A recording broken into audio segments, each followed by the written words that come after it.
Hello and welcome back to the Fairbanks Year-Round Podcast. Today I am joined by Teal, Belz with Golden Hearts Performing Arts. I had to look at her shirt to to remember it, as well as many other things, which hopefully we'll get into. We'll see how far it goes. But thank you so much for being on here. Thanks for having me, Blake. Absolutely. So we kind of briefly spoke before, but what brought you to Fairbanks?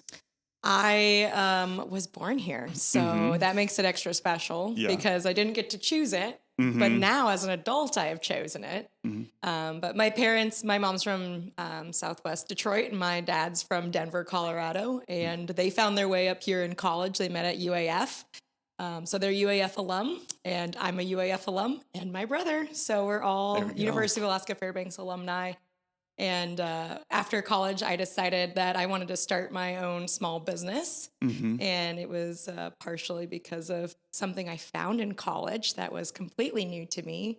And it was circus. Yeah. So I found it in college and then there was no programming here in the But this interior. was kind of your way of running off to the circus. I guess. Yeah, for sure. Yeah, I mean, you never know what opportunities are going to come your way. So when I say like I'm kind of here in Fairbanks for a lifetime, it's because I love this community. It's small enough that people know each other and they can support each other. And it also allows for big opportunities like somebody to start a business and to see today's youth kind of take it on and enjoy it and learn themselves through the process too. Yeah. So have you moved away from the area or have you been here full stop? I like to travel. I feel like I work so I can make enough money to buy good cheese and to travel. Cheese. Yeah, I really like cheese. Okay, good to know. So I'm very lucky. I've done some exchange programs. So I studied abroad in Spain and I really enjoyed that. So that's probably the longest amount of time I've been away from Fairbanks. And my parents also really valued travel as kids. So in the dark of winter, we would try to take off to another country. So much so that we would be gone. I would lose the opportunity to be enrolled in our school district here. Oh, really? And this is like before homeschooling was really an option. So we've done a lot of travel growing up, and that just really opened my eyes to different ways of living, different flavors of the world, different cultures. So I do leave Fairbanks, but I always come back. And there's been times where I'm like, I'm not sure. Maybe I need to live in a new space. But ultimately, there's something very magical about this Golden Heart City and how people do know each other. So I feel like I'll stay.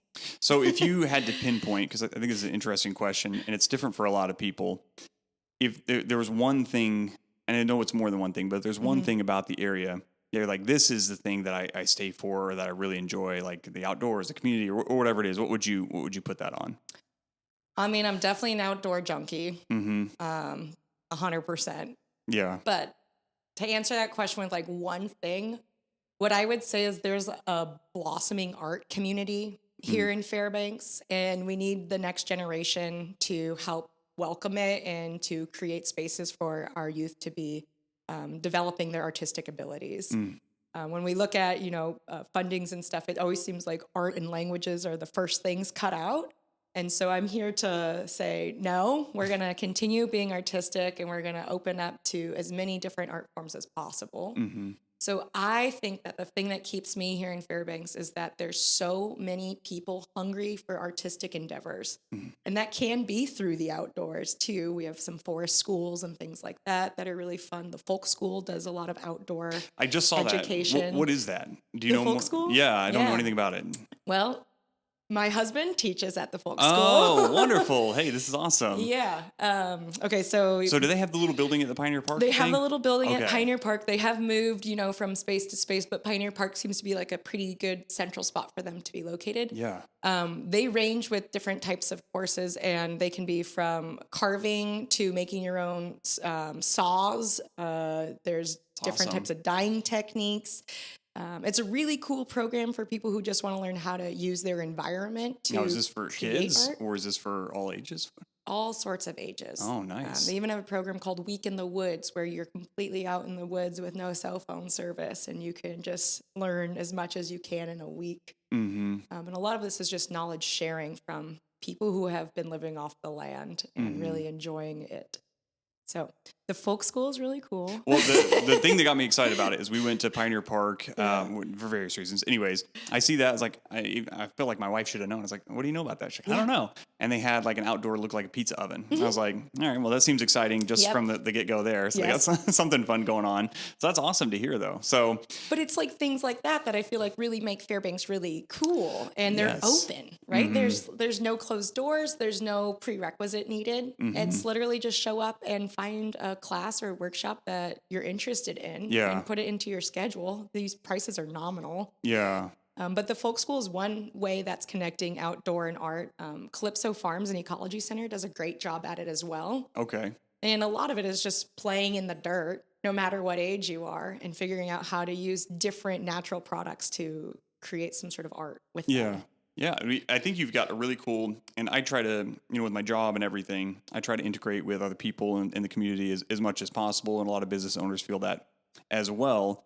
But it just reminds me of just last weekend, I go caribou hunting, and I am like forever a wannabe hunter and never really know what I'm doing. My dad has hunted, but he waited until I moved out to like get back into it and stuff. I was like, Dad, come on, what the heck? So I'm going out with these guys that it's like they know what they're doing, and they're so helpful. Like I'm cleaning the animal. I'm like, I don't know what I'm doing. They're like super chill and calm. Like, hey, just do this. So in a broader scheme, it does feel like the community is really willing. Not every single person, of course, but there's a ton of people willing and wanting to share what they're good at, which in this, I don't know if it's like the climate or just the area or whatever it is, like it seems a lot harder just to live here. Like to just survive in Fairbanks is a little bit more of an undertaking than maybe in other, areas. There's a reason why we don't live in Anchorage. Yeah, I know. Right? Bunch of softies. No. Well, I think, one of the things that you're really hinting at, and maybe you've experienced this too, but there's something about Alaskans and people who maybe are in the Fairbanks area or just outside of the main city area in Anchorage. They have multiple talents that they could be employed with at any moment. Have you felt that in our community? For sure. I was just thinking as you were saying it, this thought has just occurred to me, so I'll have to formulate it more. But I wonder if people are more willing in this area to kind of chase the dream kind of thing. So if you think of how Alaska started as kind of people coming up here to chase whatever gold it's a big undertaking even to get to the state and live up here. When my grandpa came, he was crazy. Like people are like, what are you doing? Especially coming up the Alcan, which was a much rougher road back in the 70s, and you go back further and further and further. So I just wonder if there's that general spirit kind of just lives on where it's like, hey, I want to start, I want to go to the circus basically. Here and I like am. just willing to do it. Cause I have lived in other states and in particular Arkansas, which I love Arkansas, but we lived in a really small community, very similar to like North Pole and Fairbanks. It was a small town and a slightly bigger small town, but it was very, very different. I hate to say depressed, but the wages were much lower. People like being willing to go do stuff. Just mindsets were totally, totally different, and that's, I don't know. It is what it is at the end of the day, but I just feel like when I came here, it felt like, hey, these are people that I like, and I love that people are willing to drive for stuff, even though it's risky or, whatever the reason may be. And a lot of times with no financial benefit. Yes. Right? Like when you're talking about going out hunting and learning how to hunt, my family, we also live off the land completely. So we harvest as much of our own meat as possible, except for bacon. Yeah. I have to buy bacon. Okay. You don't raise hogs? I don't, not at this point in my life. No, you're good. But just going out and learning the skill of hunting and harvesting an animal is very much so, in my opinion, an art form. Yeah. And it's the simplicity of life is to be able to live off of the land. And you have young kids here. I don't yet have kids. But there's something special about raising kids in Alaska where they can learn skills like living off the land that they're not really going to have the same opportunity, let's say in Arkansas or California. They would really have to try a lot harder. Versus it's part of our community. It's part of how we share our lifestyle here. Yeah. So you said a few things. I was writing notes there so I don't forget. So you said you're basically self-sustaining, or for the most part. Yeah, we try to. How did you get to that point? Because I think for me, like that's a direction I would personally like to go, but it does seem so overwhelming. I'm sure a lot of people feel the same way, to be like, all right, so much of my life is dependent on, the grocery store or whatever. Yeah. How do I wean off of that? What did that look like for you? So I was lucky enough to find myself a nice young gentleman from Maine. So my husband, Nathan, came with a lot of skills that I did not have growing up. And so our forces combined have really allowed for us to flourish together. And like I said, we don't yet have kids. We're still pretty young, and we want to grow a family. But, Yeah. it's a little easier because our energy is not being pulled as many directions at this point. Right. So we farm, and we have Sunlight Farms AK, which is primarily a birch farm in the Goldstream Valley. And when I say birch farm, I mean that we're harvesting wood and carving spoons and weaving and creating baskets and bowls. So when you're weaving, are you talking like the bark, or how are you weaving? What are you doing? Yeah, how does that work? We can Okay. we can take the bark and weave the bark. Okay. But again, it's this combination of outdoor and art. Pull and push. And this year, we donated one of our most beautiful birch trees to the folk school for a project called One Tree, and this is number 3. So the idea is that this birch tree gets harvested, and we try to use as a community every single piece of it. And so people from all over the interior of Alaska have pieces of this birch that they've been working on in some way, shape, or form. I don't know exactly what they'll make out of it, but in September, we have a First Friday showcase with the folk school to put all of the artwork together from this one tree that was harvested. That's awesome. This is the third time doing it? Yeah, this is the third time, but this is the only year that we've donated a tree from our property. Gotcha. So the birch farming type business is mostly on syrup. So just like you'd collect maple syrup, we collect birch syrup. And it runs for 7 to 14 days, usually around May. So it's a really short time that we harvest. So it's like work really, really hard. Yeah. And we are boiling down sap and running it through reverse osmosis systems. And my husband is a scientist as well. So he's monitoring the sugar content of the birch syrup as it's moving along. Where do you sell the syrup? We primarily sell to large companies that want a massive quantity of birch. Okay. So Gotcha. we don't really sell necessarily small containers of it. Oh, okay. Gotcha. But it is in the Tommy G's award-winning ham. Hey. Yeah. That's awesome. I got to get him on here. Shout out to Tommy G. He'll totally talk you. Oh my gosh. That's such a cool business. Yeah. I remember the first time I went in there, I had another hunting buddy who, his birthday was coming up. His wife's like, hey, just go get him some jerky or something or little, sausage sticks from Tommy G's. And that was my first time in there a few years ago. I was like, oh my God, it's heaven in here. This is really awesome. So, and it's really good quality. Yes. Everything in there and great service. Yeah. He seems like a really cool guy. Everybody seems to love him. Again, remember we're talking about how everybody has all these different skills. So Tommy used to run a landscaping company. Oh yeah. So that whole warehouse was landscaping equipment. Yes. And then you blink an eye and now he's a butcher. Yeah. So this is so funny because you're right. There's so many people that have like these really cool things that they're doing. So again, hunting a few weekends ago with my neighbor who I've talked to quite a bit, but you know all the things. So we're sitting out there and you have a bunch of time to talk. I'm like, well, hey, you used to be in the military. How'd you get in the military? And it was like, it's such an interesting story. He's like, I really got into paintball. I was like, oh, really? He's like, yeah. And then people really liked what I was doing. So they hired me to do like these SWAT team scenarios. Like I would be the bad guy if it was going to be a bank heist or something. And I was like, really? He's like, yeah, I was traveling all over the country with paintball guns. I was like, you're like living the dream. He's like, yeah, we were making our own stuff and all these things. So anyways, people just do like these wild things that how do you even fall into them? And then you hear the root of it. And that's why I kind of ask, I love doing this with anybody, but it's like when you're self-sustaining or when you're teaching the SWAT teams how to, deal with these threats, that point seems so far off, but it's like, no, I really enjoyed it. I did it every weekend. I started having fun with it and it kind of grew from there. So anyways, I agree. Long way of saying that. Yeah. I feel like at this point in my life, it's where do you want to direct your energy? Because as you grow into adulthood, which if you're a young listener, no one tells you this, but there's just more and more opportunities that get presented to you. And you can have what they call FOMO nowadays. Yeah. Fear of missing out if you choose one path or another. But no one's going to be able to choose that path for you. Yeah. And a lot of times it comes down to the relationships you have with people and place. And you have to make some big decisions about where you want to put your energy. I think there's a big push, and it's been years ago, but like when I was in high school and stuff, is basically following your passion. You can do what you want. And I agree with these things. But like you're saying, the hardest part is not like, hey, it's possible for you to do whatever you want with your life. Mm-hmm. The hardest part is, what do you want to do with your life? Yeah. And that's where people have a bunch of issues. And I'm not real old, I'm 30, but the further I get along, the further you go down a path, the harder it is to switch paths, or you may have to back up and go somewhere else. So you start to, I'm getting a sense of how people could feel like stifled in their own life. Yeah. Because you're making all these decisions year after year after year.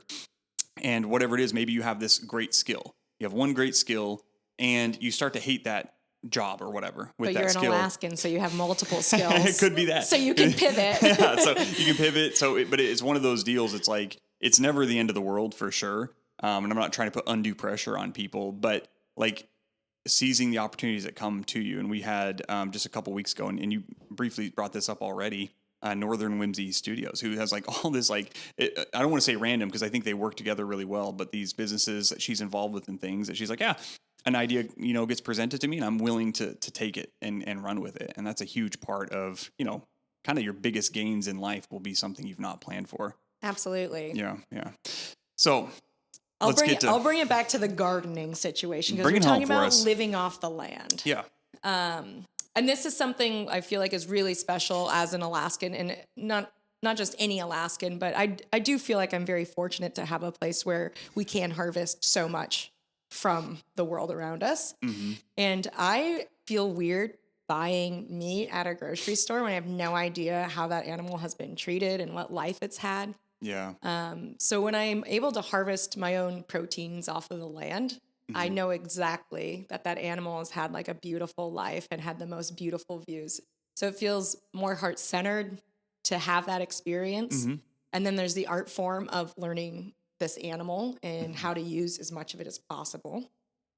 Luckily for us, where we live in the Goldstream Valley, we can also harvest vegetables off of the land too. Mm-hmm. And shout out to my husband, Nate, but he loves to pickle things and can things. So this is really the thing that comes back down to it, is if we can harvest vegetables and proteins off of our land, the only thing that we're really buying is grains, unless we make a lot of potatoes, but you kind of get sick of potatoes in the winter here. Yeah, for sure. So we do a lot of canning and pickling and jarring. And so our pantry in like September, October is just so full of mason jars of all of these delicious things. That's beautiful though. Yeah. It is. Yeah. And there's this thing in my world, and maybe you feel it too, but we have to buy extra refrigerators and freezers. Yeah, yeah. And you open up, a chest freezer, and you see this thing is full of all this protein you've harvested off the land to keep your family alive for the next year. You know where it came from.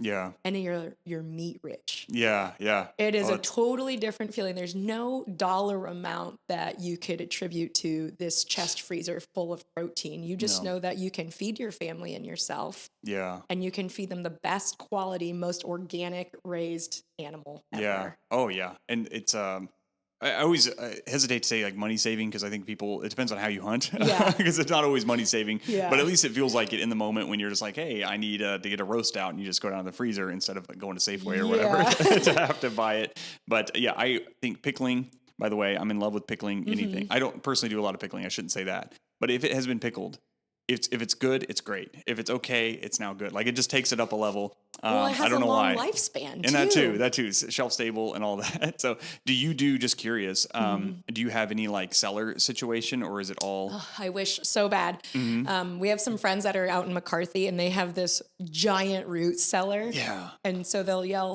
hole in the floor. Yeah. And they'll send somebody down into this beautiful root cellar. Yeah. We bought our house actually from Summit. Yay. And it was only 3 years old. It was a brand new build, but there's no root cellar. Yeah, yeah. So we'd have to work a little harder to like excavate and dig a root cellar. It's definitely something we desire. Yeah, yeah. No, it's awesome, because that's a big deal, is because we do have a pretty, compared to other places, a short growing season. And so you're making things stretch out throughout the year, which is true for everybody. Yeah. But and maybe I'm wrong on this, is there like, are you able to grow anything in the winter? Is there any kind of harvesting happening in the winter? I'm assuming not, but. No, we're not really harvesting anything in the winter. Yeah, so I figured. Right now in August, September, it's like the land of plenty. Yeah. Where every interior Alaskan that's gardening has zucchinis growing out of their ears. Oh my gosh. And they're like, what do we do with all these zucchinis? Yes. Oh, I know what to do with these zucchinis. If you don't already have this recipe, Fun on the Run has a zucchini chocolate cake recipe. Oh, okay. That is like the best kept secret, especially if you're somebody who's like not really excited about zucchini, or maybe you've just had so much you're exhausted. You can hide like 5 or 6 cups of zucchini in that cake, and they only call for like 2 or 3, but you could like double just keep stuffing the it zucchini. in there. Yeah, yeah. Yeah. And then the thing is like if you can process zucchini and freeze it, you can make zucchini bread and then stick it in the freezer. Yeah. You can make the zucchini cake and freeze it. Right. So again, it goes into the freezer space situation. Yeah. So I feel like if you are somebody who harvests off of the land, you have multiple freezers in your house too. Here. Yeah, for sure. So we had Wendy on for an episode as well, and she was like a blast. She was one of the longest ones we had because we just kept talking. But let's head back to you went to circus school, or how what do you want to call that? Oh yeah, so you got to introduce the circus. All right, so all of these things are actually connected, believe it or not. Yeah, for sure. So I grew up on the backside of Chena Ridge in the Esther area here in Fairbanks, and my aunt and uncle lived on the land before my dad and mom bought the property from them. So my parents met in college, and they decided to stay here in Fairbanks, and they loved Alaska because they're both into like backcountry adventures and primarily rafting. Yeah, my parents were really big on rafting, whitewater rafting. That's awesome. So that's what I grew up doing as a kid, is we would leave in the summer for 7, 10, 12 days, and we would do like a fly in and maybe float out, or there might be, air travel on both sides to somewhere in rural Alaska. Yeah. And we have to describe what like rural Alaska is. Like there's nothing, like if you're flying out to something, like I think people may misunderstand if you're especially from the States, where it's like, yeah, you could walk 10 miles and maybe find some people, but like you're in the middle of like, you're not seeing anything but wildlife out there for days. Rural Alaska is different than rural Oregon or rural Idaho. Yeah. I think for me, the term rural is maybe something you can't drive to necessarily, or if you drive, it's on a dirt road. That would also qualify as rural in my book. Yeah. I'm not sure that's the real definition, but that's what I feel like is right. rural. Well, I think the definition, like North Pole, is rural. So we're like extreme rural. Depends on who you are and what perspective you have. But from a person born and raised in Fairbanks, rural means I can't really drive there. Yeah. But it also, a fun fact is, I think this number is still accurate, but I think it's 1 out of every 4 Alaskans is a pilot. Wow. I think that's the ratio. Listen, I've said this many times. Whatever gets said here is the absolute truth, and we don't do any fact checking. So we're going to go with that. Somebody fact checked and texted me. Just in this office, we do have at least one pilot, or Joe, your broker. Yeah. So, anyways, but I mean, they're flying a lot of small planes because there's so much of Alaska that isn't road accessible, and it's so beautiful. Yeah. So we would get in some of these like beavers and small aircrafts as a family with a boat all wrapped up with some ratchet straps and all of our gear. And we'd be in the middle of nowhere. This is before cell phones. This is before we had GPSs. And we would have a paper map that was inside of a Ziploc bag. And we would float down these rivers as a family together. That's awesome. But we found other like-minded people that enjoyed that too. Yeah. So it wasn't just our family. It was other people with young kids. And we would be out floating. How old were you when you were doing this? Okay, I don't know if this is something that should be on the podcast or not, but I remember my mom having this like question of, we have young kids and they like to move a lot on this boat. We're talking like a 14-foot NRS Otter, it's a pretty large boat, but when you have kids that are squirmy, and you're not sure if they're going to jump out of the boat or not, plus add in a few dogs, why not? Oh yeah. Oh yeah. So how many kids were there?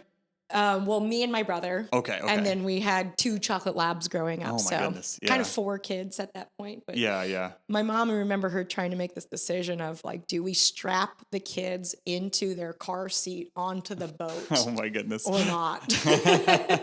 Yeah. Right. So there's always these challenges you have to face when you're in the backcountry and when you want to take young kids out in adventure mode and figure out what kind of risk you want to take. And Right. we had the most amazing time growing up rafting as kids. And I think of that as like the best summer activity ever. Yeah. And there was times where, you know, we would be stuck somewhere or it'd be like the worst weather possible. And my parents would have to pivot and make some decisions to keep their family safe. Yeah. So it really taught me a lot of risk management. Yeah, it's got to, because I feel like anytime, and I've not done near as much as you by even like a stretch, but again, just going back to a little hunting trip, not that far out, we're out on a side-by-side and stuff, and we just get to a spot, we're like 10 miles up a trail, and we can't make it back. Like we're trying to winch this thing up, we're trying to, whatever we do, we lay the thing on its side, and I'm like, oh, Jesus, what's, you know, and we're getting later and later, of course, in the day, and that was kind of a minor thing. I made it back, you know, spoiler alert, everything's good. But I feel like anytime I've been out in any of those situations, there's always some kind of problem solving happening. There's never like, quote unquote, the perfect trip where like nothing goes wrong. So yeah, I can imagine being way out there and having whatever happen to you and needing to be calm and collected and you know, make it back home basically. So well, you have to be prepared. And prepared, yes. Right? Like that is the ultimate thing is you have to be prepared. If you're going to walk outside of the city area of Alaska, you have to be prepared. You have to be prepared to come face to face with the bear. Yeah. You have to be prepared to lose all of your gear floating down river if the river level rises. I mean, there's just endless amounts of what if. Right. So I always tell my friends, I said, my cell phone's one tool, but my Leatherman is really the thing I need the most in my life. Yeah. I always have my Leatherman. Good. That's good to know. Yeah, for sure. Because I can do things with it, right? Yeah. And I do think that's when it gets scary for a lot of people. I mean, it could be scary for various reasons, but you're going out. And I just like, I don't know how to like say this. I feel like everything you do in the outdoors in Alaska is just like another notch up. Like for one, it doesn't matter what time of year it is. There's a good chance you're going to get really cold for some reason. It could be the middle of summer. I mean, today it's 42 degrees. I know. It's cold. I was a little chilly in here myself, but so and I've always, that's like my number one thing now since moving back. I tell my wife, like, whenever I go out, because the first time I went caribou hunting, I'm leaving town. It's like 75 degrees. So I had like light jackets and then we're going up there on a 4-wheeler. It's like misting and 40 degrees and I'm like just dying. And so I get back, I was like, listen, it's always cold in Alaska. That's like my number one rule. It's always cold in Alaska. But anyways, besides that, just remembering, like you're saying, to be prepared, because we've run into, especially on the caribou hunts, which is a very popular thing to do, where there's like kind of a war zone out there almost. You do run across a lot of people their first time who are like just like basically freezing to death. We came across some folks. I feel bad for them. So we were getting stuck and stuff, but it was sunny and somewhat warm, maybe like 50, 60 degrees. They were out there the night before. They had rolled their 4-wheeler down this pretty hard area that we kind of got stuck in as well. And they got their caribou, but they just could not get home. It was pouring rain the whole night. And so we get over to them the next day and we're like trying to help them. And they're like, yeah, not ashamed to admit, we spooned all night under a blue tarp, just praying not to die, kind of thing. And it's like, oh man. And they're all laughing about it now. But in the moment, like those, like, oh my God, this night is never going to end. It's been raining for like 12 hours. So have you listened to the podcast with Dark Winter Nights? No. Okay. So that would be another one for, listeners. If you really want to hear some experiences about life in interior of Alaska, this is such a fun podcast. And they do live shows here in Fairbanks too. But awesome. They literally tell stories like that of like how we flipped our 4-wheeler and had to spoon underneath a blue tarp. Yes, yeah. The blue tarp is a savior for a lot of people. Yeah, blue tarp, Leatherman, and some duct tape. You can do anything. Yeah, you can make it happen up here for sure. Okay, so connecting the dots. Yeah, go ahead. I figured from like what I grew up learning in the backcountry and the experiences that my parents provided for me. I was rock climbing when I was in college at UAF, University of Alaska Fairbanks. And what I really liked about rock climbing was the certification process that you have to even be able to use the top rope belay system. So it's not a challenging thing, right? You just have to have this it's like a 2-hour-long class so that you know how to work the equipment and you know when an equipment piece has been filled and how to retire it. Mm-hmm. And in that class, they also teach a bunch of knot work. Okay. So knots and rope, endless possibilities. Yes. Okay. Mm-hmm. So I really enjoyed rock climbing naturally from being an outdoor junkie, and got into rock climbing. And I'm at the wall at UAF, and this young lady asked me if I can belay her silks. Okay. This is literally how it all happens. Yeah. Right here. I'm like, I don't know what that is. I Yeah. have no idea what that is. Is she saying on the rock wall she wants to do this? Yeah. Oh, okay. Right? Okay. And I get to meet this young woman. Her name is Miriam Brooks, now Miriam Larkin, but she came to UAF from Vermont, and she had been doing circus her whole childhood, which is very popular on the East Coast, but did not exist here at all, really, in Alaska, as far as I know. I know now in my adult life a few people that were dabbling in juggling and some aerial arts prior to. But I had never heard of this. And here are these big, bright blue fabrics. And I don't know if you've been into a rock wall area, but it's usually covered in dirt and chalk. Right. And people don't shave their armpits, and they're probably a little smelly because they don't care. Dirtbag, is that pretty common? That is what we call each other. Yeah, so. So there's something about the rock wall, and then you put this big blue shiny thing up, and it's just captivating everyone's attention. So I agreed to belay her and bring her up into the rock wall area if she would teach me how to do some of it. Yeah. So this just kind of jump-started this idea of taking what I learned from rock climbing and adding it into fabrics, aerial silks, which is actually just like a costuming fabric. It's not actually silk. It's a 40 denier nylon tricot is exactly what it is. If you're a costumer out there, that means nothing to me, but someone's going to really catch on to that. It's going to be like, oh, thanks.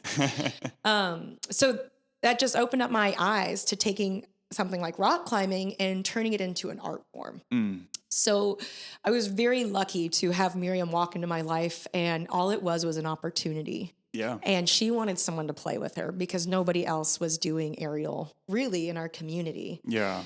And we just hit it off. We had such a great time. I learned as much as I could from her, and I craved more. Yeah. And I was lucky enough that in my first few jobs right out of college, I was able to travel, and I just sought out going to other aerial studios down in the States because they were just miles ahead of us.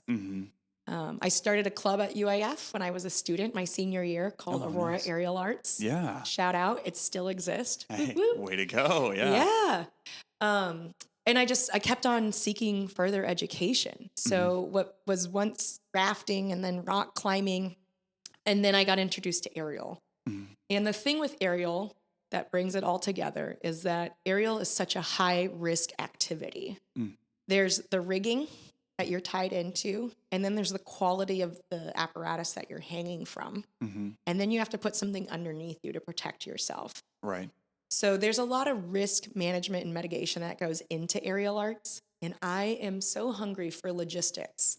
That is my forte. Like when we're packing up to go into the backcountry, I'm always in charge of the food. I'm going to make sure everybody has the right amount of proteins and calories every day. See, this, everything else, and I don't know you that well. We've just been talking for a little bit. This almost seems counter to that. You seem so free-spirited and like laissez-faire, but no, the opposite. Remember the cheese? Yeah, there we go. Yeah, remember the cheese. We need protein in our life constantly if we're going to be working out. So. Yeah. I feel the same way. I remember being out with people. I was like, I feel like my biggest priority is to stay as fueled up as possible for this thing that we're doing. And he was kind of laughing about it because he's military. He's like, we do these hikes and we haven't eaten or slept in like 36 hours and we'll make it. And I'm like, I mean, I'm sure we will, but it's like, can we just pack correctly instead of like hoping for the best, But no, you can't. I mean, you should spend the time packing. Yeah, for it, absolutely. Because you don't know if you're going to get stranded out there or be spooning with somebody underneath a blue tarp. Right. Well, the comfort levels, again, I think people, and you've had way more experience with this, so I want to do more and more of it. But it's really easy for an hour to feel like a really long time. And I think people forget that, where it's like, okay, now you've gotten cold. because you didn't pack enough socks or whatever. Let's say you've gotten hungry because you didn't have food or a way to cook it or however it is, and all these things kind of compound where it's like, hey, if you had made this all a little bit easier for yourself, like again, the blue tarp night may not have has been as terrible as it was because, you were wet and cold and all these things where you could be at least dry and well fed. You know what I'm saying?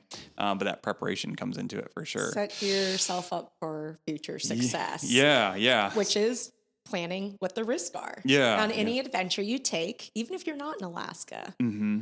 But that's how I got into aerial arts. So the whole apparatus around it was exciting for you. I was just so and I just couldn't get enough of it. I started with just trying to do the splits, and they were not good. I did not start out. I know what with that looks any like. skill. I was strong from climbing. Yeah. But I wasn't as flexible as I am now.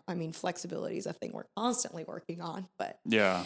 I fell in love with it, and people were so excited to see it and they wanted to try it. Mm-hmm. And I just saw this opportunity, which was my hobby, after a few years.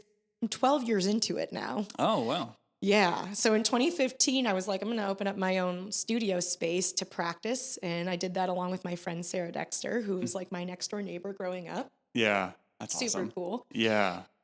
We started out with a little 400 square foot corner of a CrossFit gym. Mm-hmm. That was cool. Yeah. It was really all we needed. But then we're, in front of CrossFitters, and their kids primarily are watching us and they want to do it. And so now we have to get, an actual business plan together and start offering classes, because it's clear that there's so many eager people waiting to experience it. This is interesting. So I do jujitsu, and a big part of the jujitsu world is basically business. We'll talk the business side, is getting the kids to do jujitsu. Mm-hmm. And generally that leads to the parents doing it as well, because they get involved and they get excited and all these things. But there does seem to be this hesitancy from adults in doing a lot of any physical thing. There's a lot easier. We expect kids to do it. We want kids to go do silks or gymnastics. It's very you want your kids to do it, and you kind of don't have that same desire or drive for yourself. No. And at least for me, I feel I love doing everything. I have to really pull back on those things because I have, other responsibilities in my life, but I love doing jujitsu. I would do it every day if I could, and I just started doing pickleball, and I'm like, be careful, because it's one of those things all right, I could also do this every day. I really tried enjoy pickleball out too. I like it. It's fun. It's fun. I love being physical. I always joke whenever I start these things. I said, listen, I'm an elite athlete, so don't worry if I'm better than but no, I do have that feeling where I'm just hey, this is Hold on. I haven't seen you up in the air yet. No, I'm elite. Don't worry. Okay. Within 2 weeks, you'd be like, oh my God, I can't believe how awesome he is. Sounds like you're signing up for a class. I probably should. But all those things they do, legitimately, silks, everything. When I hear about it, I was like, oh, that would be really fun to do. If I was choosing my day from morning till night, it would. Well, I'd probably have to mitigate injuries if I was doing all these things. But risk management, I'm telling you. Risk management. But the physicality of. And not everybody's excited about this stuff as you and I, of course, but I think there are a lot of people that are maybe embarrassed or feel like it's not for them, or you know what I mean? Where they're oh, we don't play games anymore, almost that vibe. I don't know if you noticed that. Oh, yes. I feel like I've heard every excuse from adults. Mm-hmm. I'm overweight, I'm not strong enough, I'm not flexible. Right. I think as we grow into adulthood, we've had some sort of trauma and injury in our life that just kind of creates a wall for us that we're not willing to climb over or walk around until you feel safe and connected with some sort of guide. It could be a physical person, it could be a spiritual guide, but that's always the thing, with youth, is that they haven't had those traumatic experiences yet, nor do we want them to have them. Right. Versus adults, it takes way more convincing. Yeah. We're just say we can't. Well, the embarrassment factor, we'll tackle that first, is nobody, and I was obviously joking, I'd be pretty bummed if I got into a silk class with you and you were disappointed with how bad I was. Because it's obvious I'm going to suck at this thing. Oh, yeah. And kids have that, and as well, but we're I'm trying to really train that out of them. We're we go do something the first time they've ever done it, and they're I can't get it. It's nobody can, I mean, again, there are people who are just incredible, and they the actual elite athletes. They catch on quicker, fast, slower, whatever it is. But there's always that embarrassment of it is, I think, so healthy your whole life to be a beginner in something, always. So you are. I'm still a beginner. Yeah. And I introduce myself as that, and like kids are like, "Oh no!" As you tumble down to the floor. Yeah. It's like The adults are like, "Okay, cool. She's like down to earth." Yeah, Right? But yeah. the kids are like, "You're gonna teach us, and you're a beginner." I'm like, "Yeah, but I'm like a 12-year practicing beginner." Right.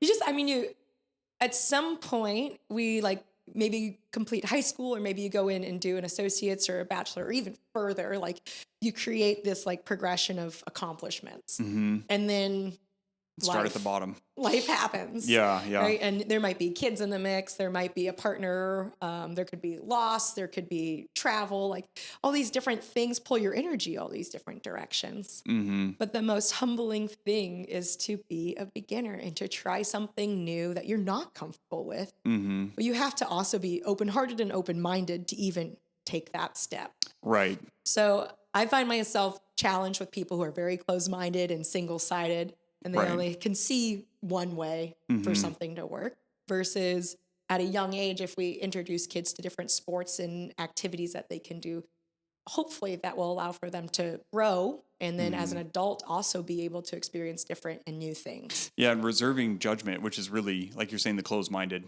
I talk about jujitsu a lot, but it's such a great analogy for life. I feel like you have a lot of times when people come in and it's their white belt, first class, whatever, and they're trying to decide if this thing is a worthy technique, we'll say, if it works or if it doesn't work. And it's like, you need to really back out and know that you really suck at this, and you are not humbly you humbly suck at this. You do not have the scope to decide if that move is a good move or not yet. So it is, I know you obviously have to decide what you're going to do with your life and if you want to do jujitsu or not, or whatever the thing may be.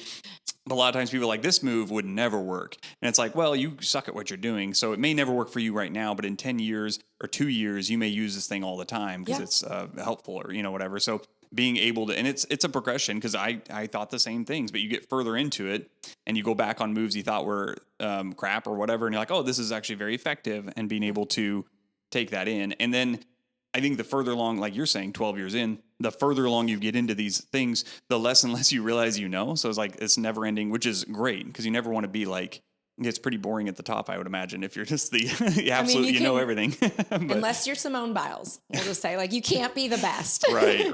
Right? Like, that is the American dream, is to be number one and to be first. And, with this global experience that I've had in my youth, in my young adult life, I feel like that's such an American thing. Mm-hmm.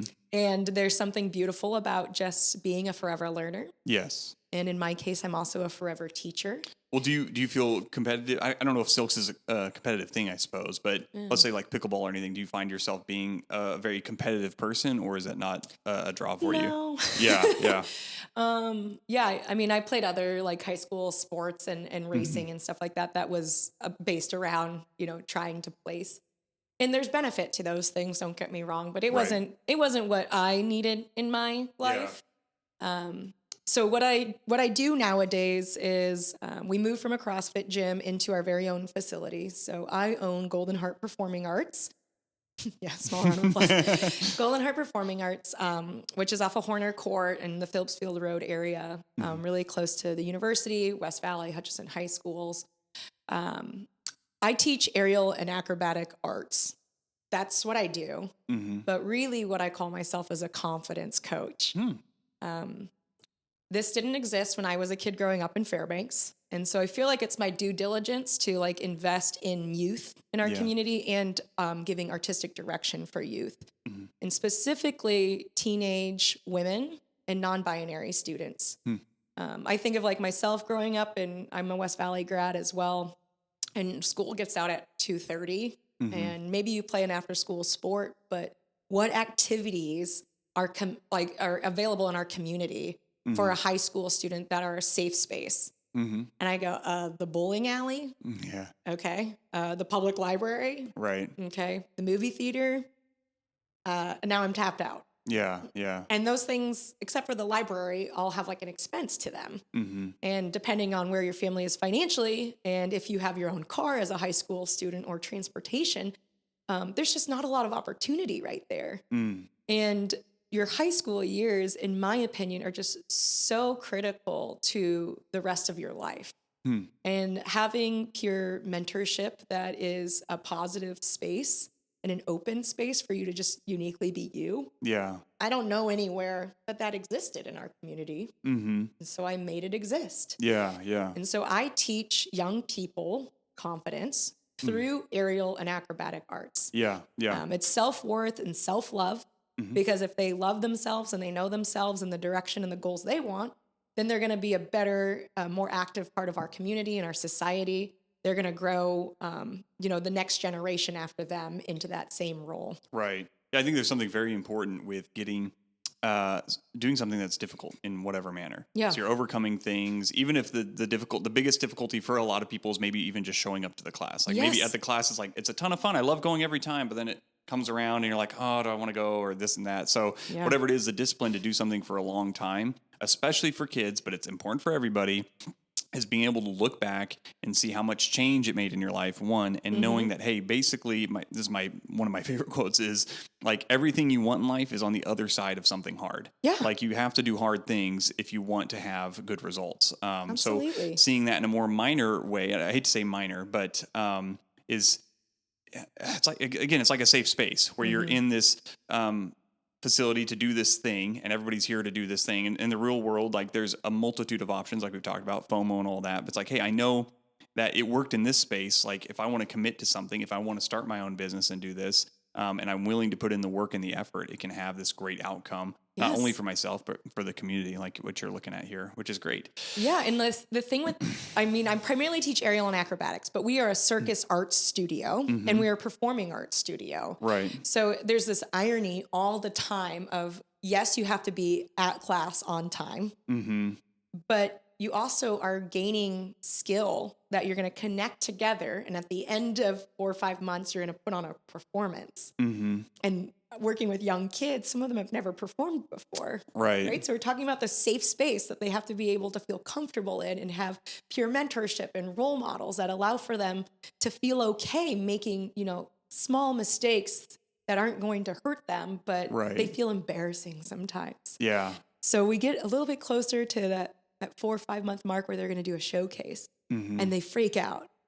Right. And I go, well, you walk in this door every day and the name of the company is Golden Heart. And then they're like, Performing Arts. And I was like, yeah, so you knew the whole time. Yeah. Our goal was to get you on stage. Yeah. And if you can imagine, being maybe 8 years old, maybe 14 years old, and you've never been on stage, you've never performed in front of somebody. Yeah. But now you're performing circus arts in front of people. They think they're going to make a mistake. They think the whole crowd's going to know. Yeah. But the reality is that their parents aren't doing these tricks. Yeah. Their aunt and uncle, the neighbor next door, they think anything they do is amazing. Yeah. Because this is so new for our community, and that they're just so proud of their student for exploring this opportunity. And I think there's really something, when we talk about confidence in young people, there's something so beautiful about getting up on stage, creating something, accomplishing it, probably videotaping and documenting it. Yeah.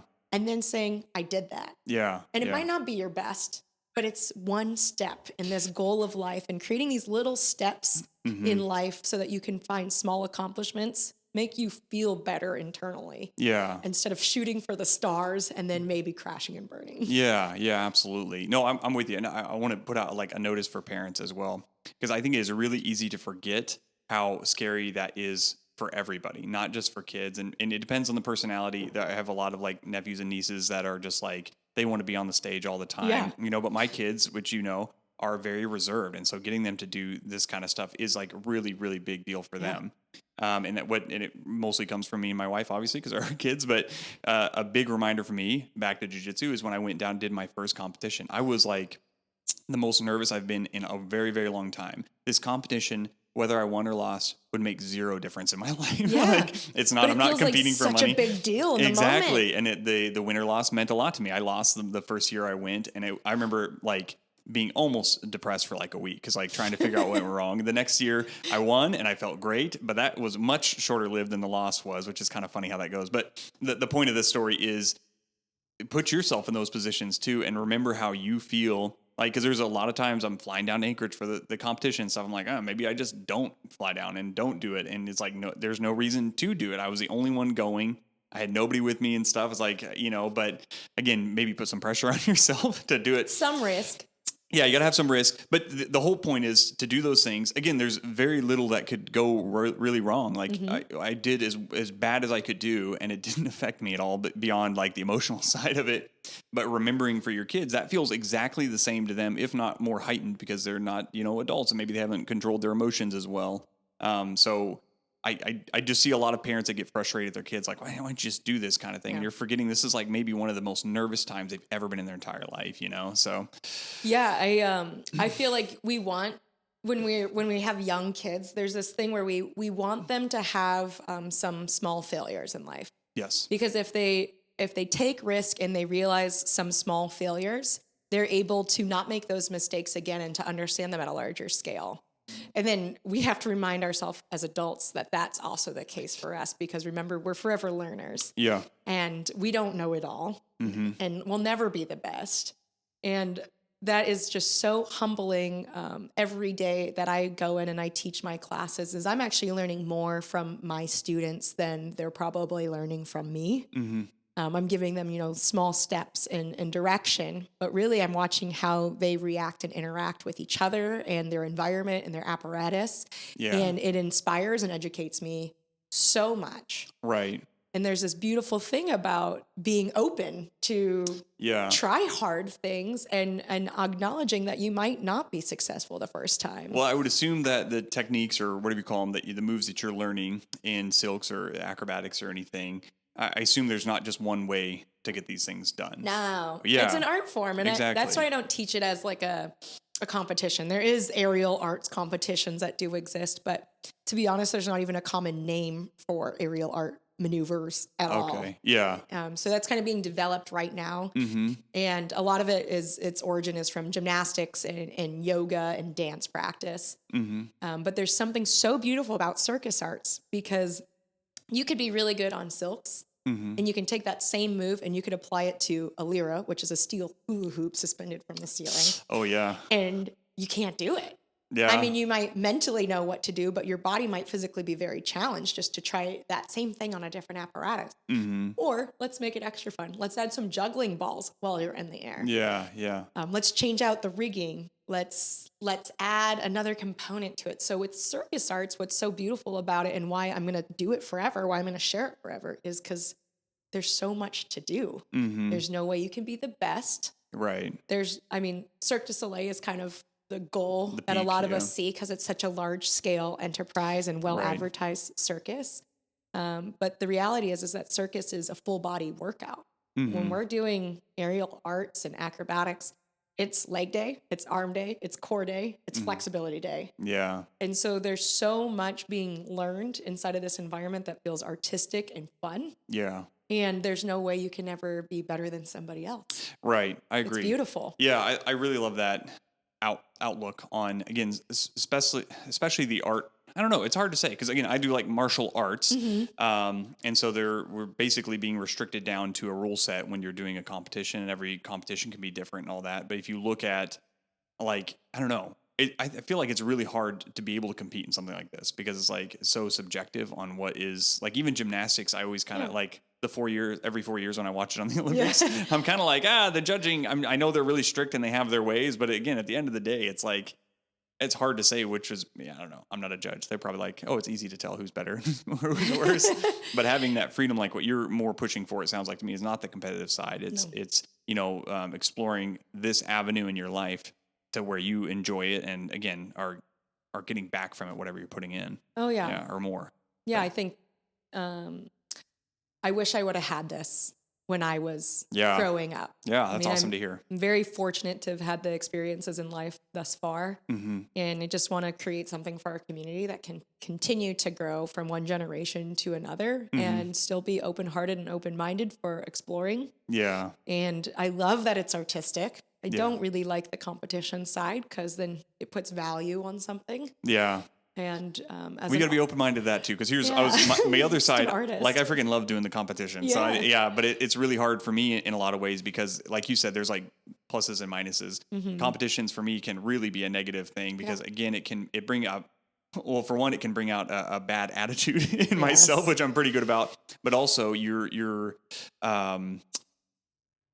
comparison is the thief of all joy kind of thing. Yeah. Like that is really heavy for me, where it's like, I have to realize, I always think to myself, I tell everyone, it's like, as much as highly as I like to think of myself, and I joke that I'm an elite athlete, it's like, I'm really average. Like if we could just think I'm just an average person. I watch these top level guys and I think to myself, you know, probably starting when I was 29 years old in jiu-jitsu, I'm not going to be the top of the level, you know, jiu-jitsu practitioner. I'm right there. I'm like, I don't think I'm going to be in Cirque du Soleil. And if I am, I'm going to be like in the back wearing all black, running some rigging. which can be hard because, you know, I was raised, again, thinking you can do anything you want. Of course. And it's true. And maybe I could commit and go that direction, but there's some things it's like, again, the desire. It's like, I don't want to spend my life doing that. You know, even as much as I do love jiu-jitsu or whatever the thing may be in your life, is realizing, hey, you don't need to be, like you're saying, you don't need to be the absolute best. No. And something that's subjective, like you said, it's impossible to be absolute best. Even Simone Biles is what they call the GOAT, I'm sure.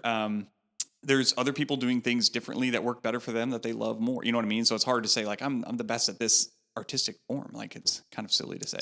Wherever you want to direct your energy, you have to put sometimes like all of your fruit in one basket so that you can try to be the most successful. Mm-hmm. And that is so subject to your own world and your own experiences. And, you know, sometimes the fruit falls out of the basket and gets redirected in a different direction. Yeah. Alas, this is the part of becoming an adult and seeing these opportunities and just figuring out which ones you want to take. Yeah, absolutely. Okay, so I want to bring one other item in, which you can talk as much or as little as you want. So I homeschool my kids. Well, I shouldn't say that. My wife homeschools the kids mostly. Yeah. I get involved every now and again. But the homeschool community here is unbelievable. I think it's a big part of the things we were talking about with the community itself. People want to help other people having a skill that they want to pass down so bad at no benefit to themselves beyond, like, you know, it's cool to see that thing getting passed down. Right. And then you add in, which we always have to add in, is the money side. So this is the only state that I'm aware of that you do, quote unquote, get paid to homeschool. But it's a little bit more complicated than that. But anyways, do you feel, and that's how I know you, is from my kids doing silks through their homeschool and all that. Do you feel like, I guess, what's your experience with the homeschool side? Is that a good part of your business, or is it kind of a more minor part? I feel like I'm really lucky to work with homeschool students. Mm-hmm. They have more availability during the daytime hours. Right. And if my business was only in operation, you know, weekdays, 5 o'clock to 7 o'clock, there's no way we could exist.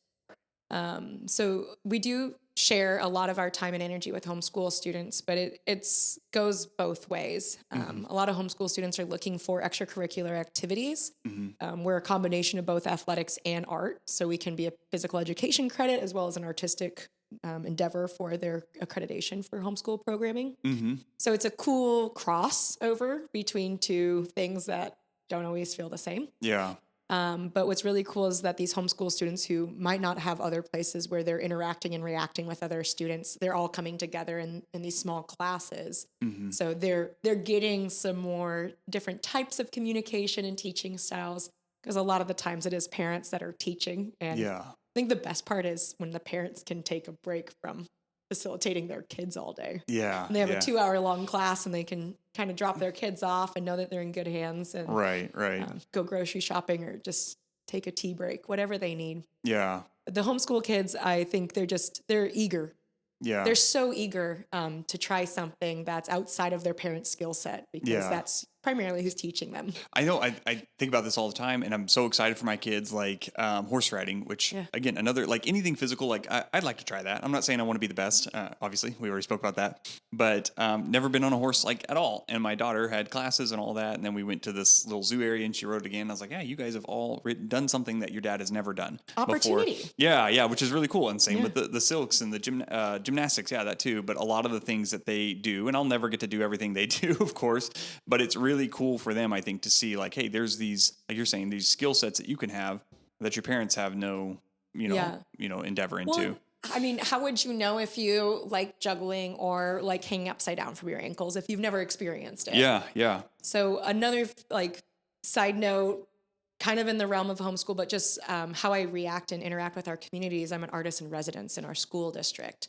So not only am I working with homeschool children during the day, but I'm going from one school to another, and I'm bringing in my aerial apparatuses and I'm teaching inside of the schools. Yeah. And it's just an equal opportunity for students of all ages, all genders, all skills to try it. Well, you've got, I don't want to say an unfair advantage. You have an advantage of it being so cool. It is really cool. It's just a really cool thing. Like, I'm trying to think of another thing that I'm not trying to like offend anybody, but if somebody came in, and I love chess, everybody, but if they came in like, we're going to teach you chess today, like, again, it's cool, it's exciting. Or if you have somebody like hanging from a ring, doing crazy stuff, like that's obviously kids are going to be more excited about that. Like it's something to behold, basically. It's kind of like a math and physics lesson at the same time, because a lot of our movement arts, like dance and gymnastics, primarily happens on like an X and Y plane. Mm-hmm. And so now we're introducing the Z plane of motion. Right. So it does have that like jaw dropping, like, Yeah.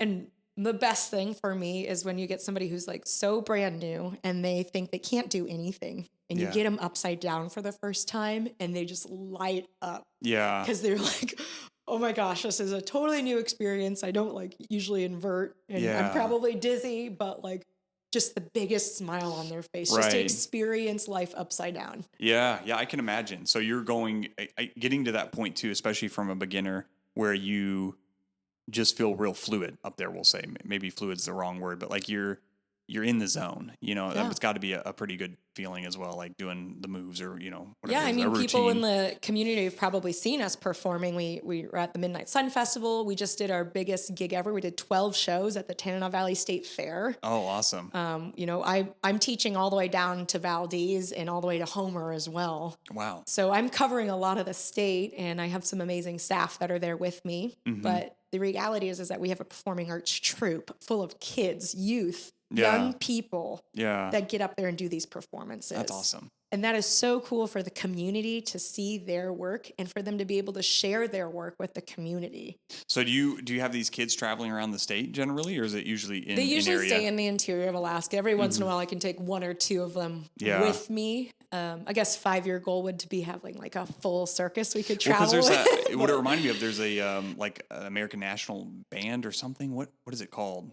But yeah, they have kids, I think they're probably middle school or older age that they're traveling around the country, doing band stuff. Yeah. So that'd be really cool. I mean, sky's the limit. And we're proud members of the American Circus Association, which has really opened the doors for us to, we're now inviting artists and residents to our programming. Mm-hmm. And we now have a global name where people across the world know that we exist. Yeah.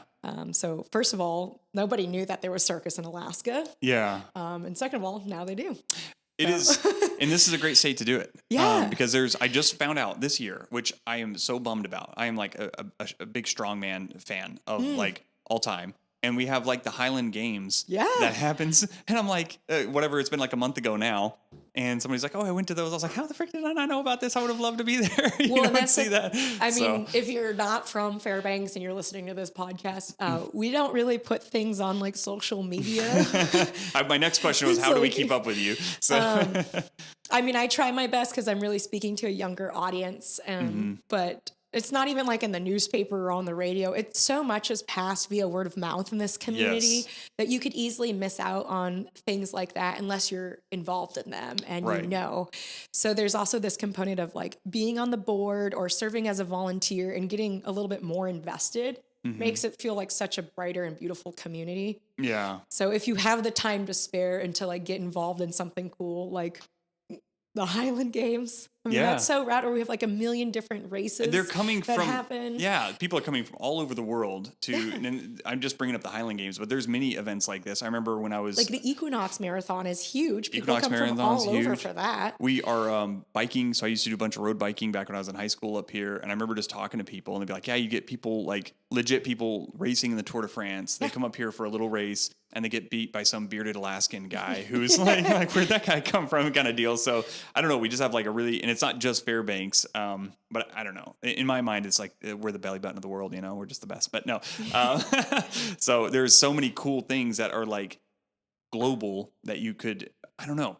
But they're so small scale, you know, like they're not well advertised, they're not well documented, but they can really push somebody into a new direction or get them to explore another opportunity in their life. And that's a big part of this podcast is because, and I've brought this up many times, but I remember getting a haircut from a young guy who's probably in his 20s, and he's like, I wanted to move out of the state or wherever he wanted to go, and he was like, there's just nothing to do here. And I was like, oh my God. And what rock do you live under? I know, there's so much to do. I think when people say that, and this is so funny, they basically mean shopping malls, like almost always, or like event centers. You want to know what I call those people? Go ahead.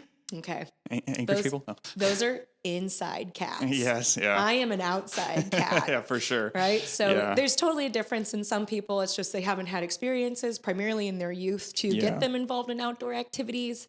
So it's a little harder as an adult, again, to take that step. Yeah. But there's so much like in this outdoor environment to experience. Yeah. And my classes primarily are winter focused because it is cold and dark. It does get to 40 below frequently. So that's when we really see a lot more students participating in our indoor activities. Right.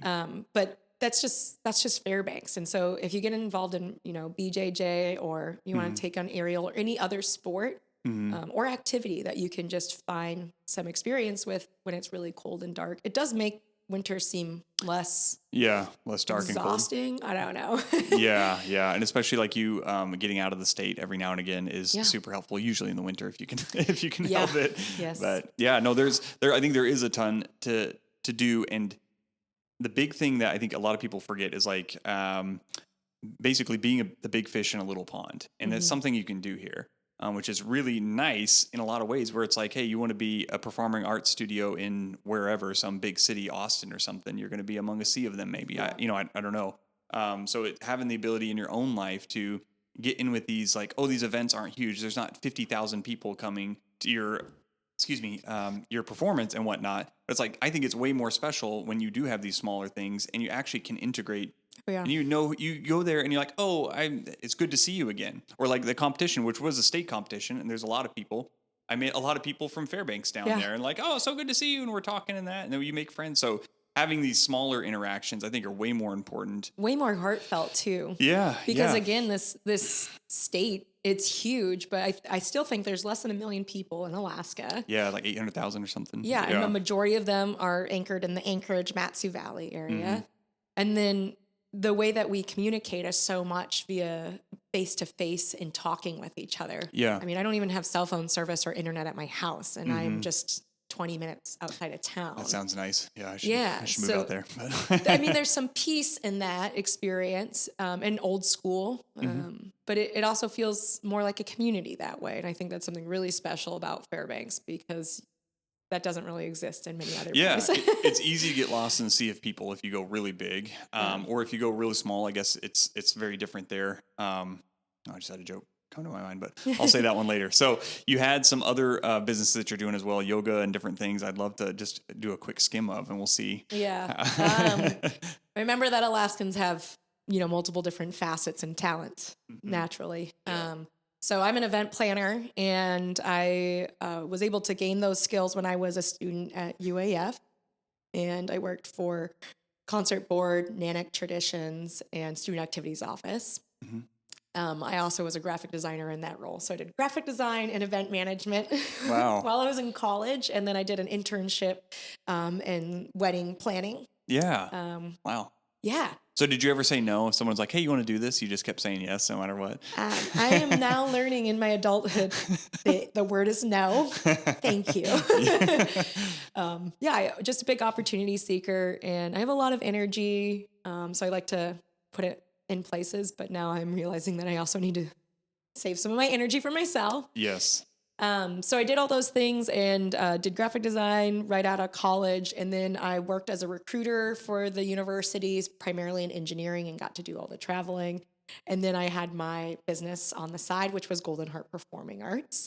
And I had to give up working in engineering and recruiting students in order to do more art with our community. And in doing so, I also just kind of branched off into graphic design on my own. I am not for hire. Sorry if you're interested in graphic The design. answer is no, thank you. I only market my own businesses now. And one of the things on this journey of a lifetime is I got introduced to yoga. And maybe you're experienced with yoga listening, or maybe you have no idea what yoga is. And I was right there with you. I had no idea what it was. And I got invited to a yoga class and just cried on the mat. Oh, wow. Yeah. I didn't even do any physical practice. I felt safe in the space. Yeah. So yoga unlocked a new part of me I had never experienced before, purely because it was an open environment. And I just didn't know what kind of yoga I liked or who taught it. And I then created the Alaska Yoga Festival, which was meant for people just like me who had no idea what yoga was, but were intrigued. So that's an annual festival. We just finished, I think it was our 7th year of Yoga Fest. Congrats. So that happens once a year. And we've done it down in Anchorage and we've done it here in Fairbanks. It's usually in July. So akyogafest.com. There's one business. Awesome. Yep. Yoga is tied in very well with Aerial and Acrobatic Arts. It's just another type of movement exercise. So I went and got multiple yoga teacher trainings thereafter, along with traveling to other countries like Indonesia and Nepal. Oh, wow. Love that. Great excuse. So Golden Heart Performing Arts, goldenheartak.com is my primary line of business that I pour all my energy in. And we have a 3,000 square foot warehouse now that also includes a coffee bar inside of it, because of course the parents and families want to watch their kids dangling in the air. And I asked them what they would like in this small space that we had on the side, and they said coffee. Yeah. So that's Lumi, Lumi, Lumi Coffee Bar. And we do like Buddha bowls, which are like a sweet potato salad, and coffees and teas. And it's a very limited, small style kitchen with rotating menus. That one is not on a website yet. But we have social media for all of these things, for Yoga Fest, Golden Heart Performing Arts, and Lumi. And then my husband and I run a farm called Sunlight Farms AK that we briefly talked about. And it's just a way of us documenting how we're living off the land, what we're foraging, how we're using Alaska to live our best lives. And that one is on a website and on social media. So Cool. Those are my endeavors. And I'm trying to keep them to those small things and not try Especially to go if you want too much kids down the road. Or a little bit of a commitment. I don't know if you've heard, but but I'm very fortunate that I have such a great support system with people who are either volunteering or staff to make these things come to life, and they're really doing it for the community, just like myself. So it's very heartfelt. There is a lot of that, which I'm very financially driven on a lot of things, but I've talked to a lot of people that their job, I'm like, why don't you just do something different and get better pay or this or that? Oh, I know I could, but I don't want to. Yeah, exactly. Like, no, this is a big difference I'm making in the community that it's worth it for me. So that's really special to see, because I think those are the businesses or the events or whatever they're getting involved with. Those are going to come out way better than people doing it for money. Like, it's always the case if you're willing. And that's a big thing for all you employers out there. Money is a factor for when you're hiring people, but like, can you make something that people want to be a part of? Like, that's a huge deal. Because they will give more of themselves than any just, again, you just think of some retail worker who's literally, I don't want to complain here, but I was getting checked out. I got checked out. No, like, thank you or like any of that. And like literally just pulls out their phone and like looks at their phone waiting for like the next person to like come through. I was like, all right, thanks. I guess I'll leave. Like, it's very strange. No stoke on life, right? Oh my gosh. I feel like everything I do, there's so much like stoke factor, and there's so much to talk about and to share because it's exciting. But again, I have energy and I don't have kids right now. So, well, it's a good thing. It's a good thing, because I do think, especially when you were a kid and stuff, I always think of my nephew who is very, very energized. I remember my brother was like, oh man, it's just a handful, and it's like, listen, that is going to be like one of his greatest like strengths as an adult, is to have that energy when everybody else is like needing to be caffeinated up to get out of bed or whatever it is, So, very great. Yeah. Wonderful. Thanks so much for coming on. Is there anything I missed you want to talk about, or no? I think we covered it. I love having a little chat, and we just learned so much about each other in this experience too. So it feels very Fairbanks right now. I've known your whole family, but I haven't really spent so much time working one-on-one with you. So This is Fairbanks in a nutshell for listeners. Yeah. Here it is. I know I have hours now, many hours of interviews, but there's so much of a similar undertone. Everybody's different. Everybody runs their business different. But this, like, again, when I say, how do you get to Fairbanks? Why are you in Fairbanks? It's like, oh my gosh, basically, without exception, everyone's like, it's the community, or it's the things that revolve around like being here. So anyways, thank you so much. It was great. And I'm sure we'll have you back for something, but this was a good one. Thank you so much, Blake. Bye. Hey there. Thank you so much for listening. If you want more content from AK Blake, you can find me on YouTube, Facebook, and Instagram, all under the handles AK Blake. Or if you want to listen to more podcasts, anywhere you get your podcasts, it's there, Fairbanks year-round. You may or may not know, I am a local real estate agent here in Fairbanks with the Summit Realty Group. So if you like what I'm doing and you want to move to the area, you already live in the area, or you're looking to invest further into real estate in the area, you can reach me. Probably the best will be either my website, akblake.com, my email, blake@akblake.com, or my phone number is probably the fastest, 907-651-8356. You can call or text. Thank you so much, and I'll see you on the next one.